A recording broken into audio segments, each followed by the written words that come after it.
Hello everybody, this is Divyashri. Welcome to Literary Canon. As you know that I have started the new series for UGC NET and KSET, that is 10 minutes, 10 PYQs with a detailed explanation.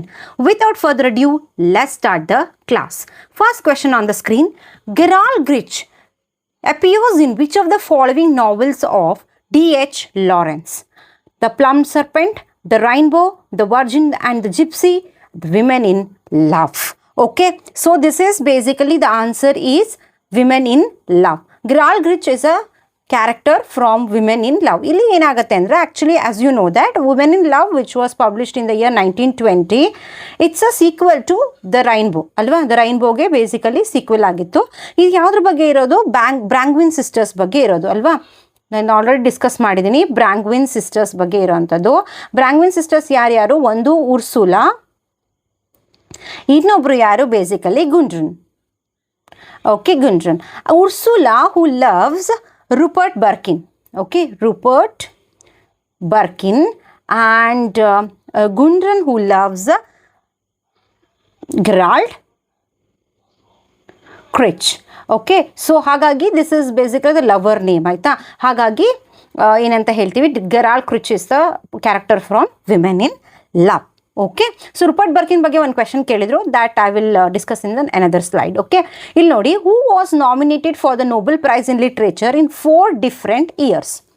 Okay, nominated but he never won ಆಯಿತಾ. ಈ person Nobel prize ತೊಗೊಂಡಿಲ್ಲ but 4 times nominate ಆಗಿದ್ದಾರೆ. Okay, H.G. Wells, Harold Pinter, Mark Twain, George Eliot, Mark Twain ಅವ್ರು ಯಾರು ಏನು Nobel prize ತೊಗೊಂಡಿಲ್ಲ. But Harold Pinter ಪಡ್ಕೊಂಡಿದ್ದಾರೆ 2005 but ಇಲ್ಲಿ ಕ್ವಶನ್ ಕೇಳಿದ್ರೆ ನಾಮಿನೇಟ್ ಆಗಿರೋದು ಕೇಳ್ತಿರೋದು H.G. Wells. ಎಷ್ಟು? 4 times ಅಂತ ಹೇಳಿದ್ರೆ 4 separate years. ಯಾವ್ಯಾವ ಇಯರ್ಸ್ ಅಂದರೆ 1921, 1932, 1935 ಆ್ಯಂಡ್ 1946. ದೋ ಹಿ ನೆವರ್ ಓನ್. ಅಂಡರ್ಸ್ಟ್ಯಾಂಡ್, ಇಷ್ಟು ಸರಿ ನಾಮಿನೇಟ್ ಆದರೂ ಕೂಡ ಅವ್ರೇನಾಗಿಲ್ಲ, never won Nobel prize in literature. Okay, H.G. Wells is the answer for this. The moan of doves in the immemorial elms and murmuring of innumerable bees. Identify the figure of speech used in the above citation from Tennyson's Come Down, O Maid. ನೋಡಿ, moan of doves, murmuring of bees. ನಾನು ಹೇಳಿದೆ ಅಲ್ವಾ, imitation of the natural ಸೌಂಡನ್ನು ನಾವೇನಂತ ಹೇಳ್ತೀವಿ? Basically onomatopoeia ಅಂತ ಹೇಳ್ಬಿಟ್ಟು ಹೇಳ್ತೀವಿ. This the basically answer is onomatopoeia. Alliteration ಅಂತಂದ್ರೆ ಏನು? Repetition of the consonant sound ಅಂತ ಹೇಳ್ತೀವಿ. ಹೈಪರ್ಬೋಲ್ ಅಂದರೆ ಎಕ್ಸಾಜುರೇಷನ್, ಹೈಲಿ ಎಕ್ಸಾಜುರೇಷನ್ ಬಗ್ಗೆ ಹೇಳಂತು. ಪ್ಯಾರಾಡಾಕ್ಸ್ ಅಂದರೆ ಸೆಲ್ಫ್ ಕಾಂಟ್ರಾಡಿಕ್ಟರಿ ಅಂತ ಹೇಳಿ ಹೇಳ್ತೀವಿ. ಸೊ ಹಾಗಾಗಿ these are basically the answer is onomatopoeia. Next ನೋಡೋಣ. Harold Pinter's the caretaker is a play in dash acts. Harold Pinter's the caretaker is a play in dash acts, that is 3 acts ಅಂತ ಹೇಳ್ಬಿಟ್ಟು ಹೇಳ್ಬೋದು. It was performed in the year 1960. It's a perfect example for comedy of menace ಅಂತ ಹೇಳ್ಬಿಟ್ಟು ಹೇಳ್ತೀವಿ. ಓಕೆನಾ. ಇಲ್ಲಿ ನೋಡಿ, actually ಏನಾಗುತ್ತೆ, ಮಿಕ್ ಮತ್ತು ಯಾರು?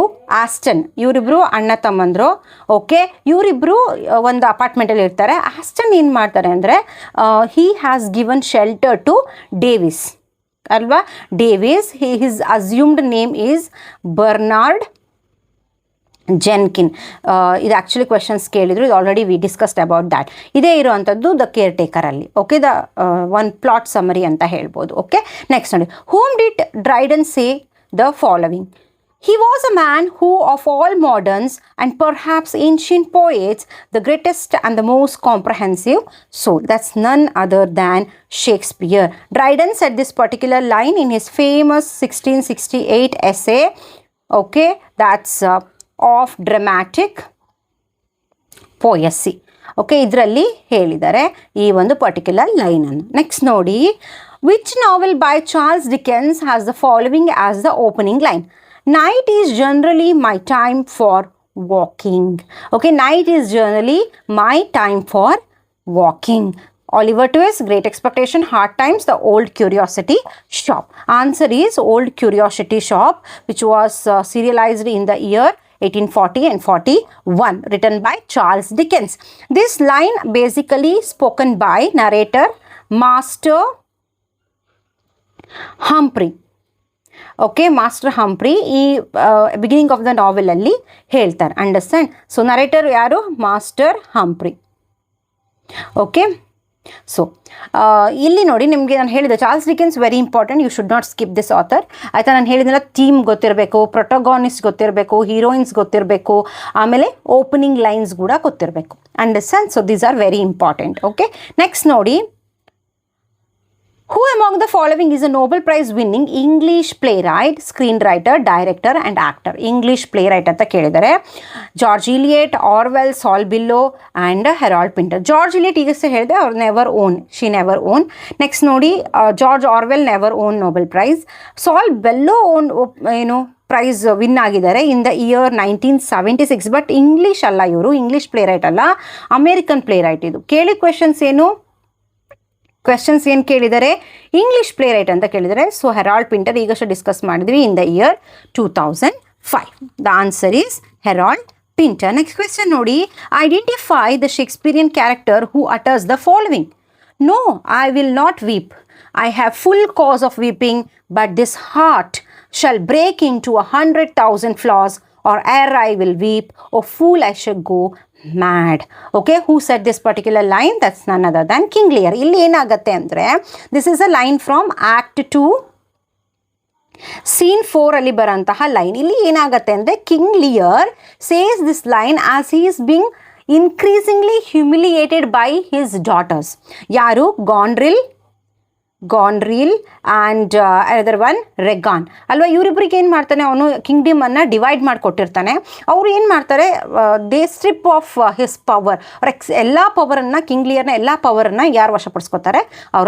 ಅವರ ಡಾಟರ್ ಯಾರು? ಗಾನ್ರಿಲ್ ಆ್ಯಂಡ್ ರೆಗಾನ್. ಸೊ ಆ ಟೈಮಲ್ಲಿ ಅವನಿಗೆ ತುಂಬ ಏನಾಗುತ್ತೆ, ಹ್ಯುಮಿಲಿಯೇಟೆಡ್ ಆಗುತ್ತೆ ಆ್ಯಂಡ್ ತುಂಬ ದುಃಖ ಆಗುತ್ತೆ. ಆ ಟೈಮಲ್ಲಿ ಅವ್ನು ಹೇಳ್ತಾನೆ, I will not weep, I have full cause of weeping, but this heart shall break in 1,000 flaws, 100,000 flaws, or ere I will weep, oh I shall go mad ಅಂತ ಹೇಳ್ಬಿಟ್ಟು ಹೇಳ್ತಾರೆ. ಅಲ್ಲಿ ಬರೋಂಥ ಲೈನ್ ಇದು. ಓಕೆನಾ? ನೆಕ್ಸ್ಟ್ ನೋಡಿ, now what I want is facts.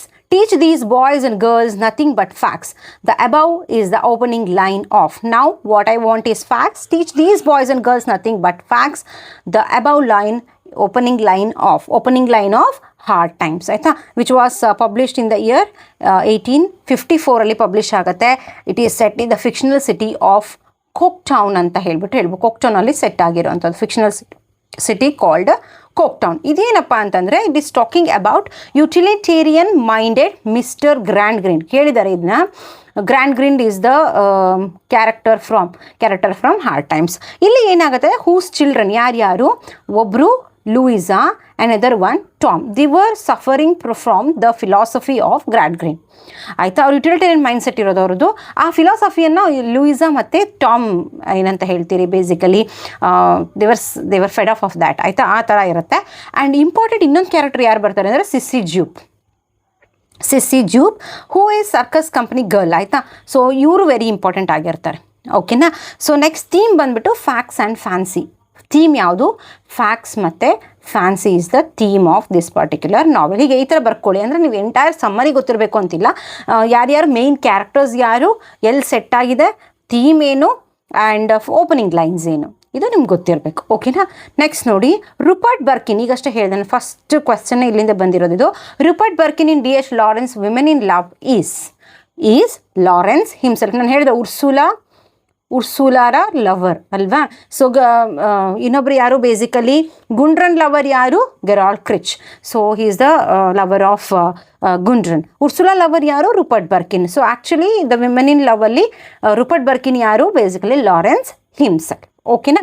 So 10 minutes 10 PYQ ಅಲ್ಲಿ 10 ಕ್ವೆಶನ್ಸನ್ನು ಡಿಸ್ಕಸ್ ಮಾಡಿದ್ದೀವಿ.